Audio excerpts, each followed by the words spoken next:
Some of you may be hesitating in taking action in your business. Maybe you got a rolling start in your business and then things kind of slowed down and you're having a difficult time getting back into action. Or you're having a difficult time doing something more, like maybe a workshop or reaching out to more people who are interested in working with you because of a fear of failure. So maybe this is something that's kind of under the surface and you're not really clear that it's there for you, or maybe you're very clear that you're afraid of failing in your business. So this video is for you, and I want to go deeper into this fear of failure and show you how it's not actually the fear of failure that is stopping you or creating so much resistance in you taking action in your business. So there is a deeper level underneath the fear of failure. And this is the meaning that your brain is giving to failure. So failing, the circumstance or the thing that happens of failing in your external world may be triggering some deeper limiting self-judgments. Things like, I am not worthy, or I'm not good enough, or I'm not capable enough, or maybe even I'm wrong. This is wrong. And these deeper self-judgments are really painful. They bring up a lot of emotion, a lot of hurt, pain, and even more fear. But you know, these beliefs, these self-judgments were also created from fear. So basically what's happening is when you feel afraid to fail, you actually trigger this deeper pattern within you, this really painful pattern within you of, I'm worthless, I'm not good enough. And that is something that creates a lot of disconnect and survival level responses in your body. Uncomfortable emotions, really uncomfortable emotions that you may not be willing to sit with. So I want to talk to you about why we created this pattern of thinking and how it's okay that it's there, and also how you can shift into beginning to love failure. Because we all know that failure is a part of life, right? Intellectually, we understand that. We watch our children grow up, we watch them learn how to walk, we watch them fall on their face or fall on their butt or, trip. We watch them try to crawl and get up on their hands and knees and then come stumbling back down. Failure is normal.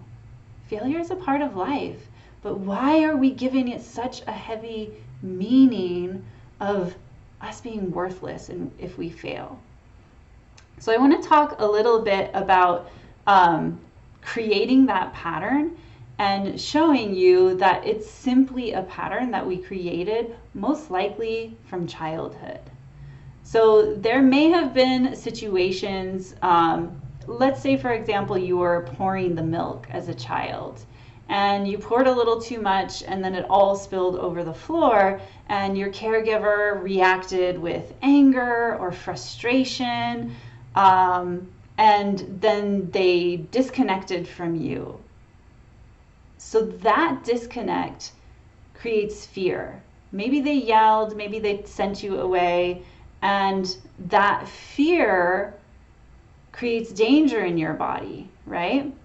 And if there was never a repair after that to help you process that fear of disconnect, then that fear is going to stay living in your body. So then another thing might happen where maybe you're pouring some Cheerios into a bowl and again it spills and you get the same reaction. Or maybe you're trying to play an instrument and you mess it up and you get a similar reaction from another person where it's like frustration and anger and disconnect.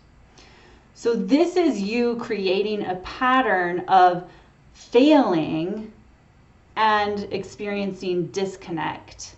So this disconnect is actually a threat to your survival system. And when you're young, connection to a caregiver, connection to others is how you survive. So any threat to that connection is going to create danger in your body. So the pattern becomes a pattern when that danger in your body, that fear of disconnect, is not processed through completely. I love my parents. I love so many parents in the world, but so many parents in the world were not equipped with the understanding of how to work through and process emotions completely. So even a simple reaction of anger, maybe they didn't want to get angry when you spilled the milk, but it was just a reaction. If it's not gone back and repaired, then it's creating this incomplete processing, which then turns into a pattern of make a mistake, disconnection, I'm not good enough, right? So that making a mistake and the disconnection, because it's a survival, the disconnection is threatening our survival and becomes dangerous to us, then we have to figure out how to cope with those emotions on our own. And sometimes, or often, we create meanings and make sense of those emotions that are not useful for us, which is, I am not good enough.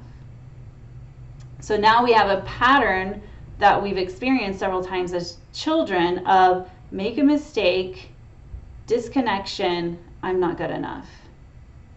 Because the I'm not good enough helps us to understand and explain the emotions that we experience that were never fully processed. Okay, so this is how that pattern is created in your body, in your nervous system. And it's scary. And if it's never brought to our awareness and completely processed through, it continues to be the pattern that we live from. And it doesn't mean you're broken. It doesn't mean that there's anything wrong with you or that you're damaged. It actually means that your brain and your body and your nervous system are working exactly the way they're supposed to work. The pattern gets laid down in our unconscious memory patterns, our procedural memory patterns. So it happens without us realizing it. So that's why you may not even know that when you think about failing, you're triggering emotions of I'm not good enough, I am worthless. So you get this huge emotional reaction that creates resistance in you taking steps forward in something you really care about, and you don't really understand why that's happening. Well, this is why.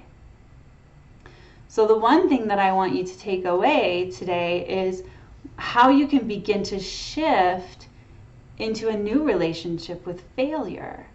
How you can actually begin to love failure. So I did a lot of research earlier on in my life in academics, and I understood that, like, I don't even know the percentage, but let's say like 90% of experiments fail, right? They just do. But every time they fail, you learn something. So what I would love for you to do is to begin to create a more empowering relationship with failure. And here's some things to think about as you do that. So one is know that you're going to love yourself even when you fail. So failure doesn't mean that you're going to believe you're worthless. Failure means that you're going to love yourself. So that's one pattern to create for yourself. The other thing is that you can begin to commit to keep on learning and pursuing your passion and your dream even if you fail.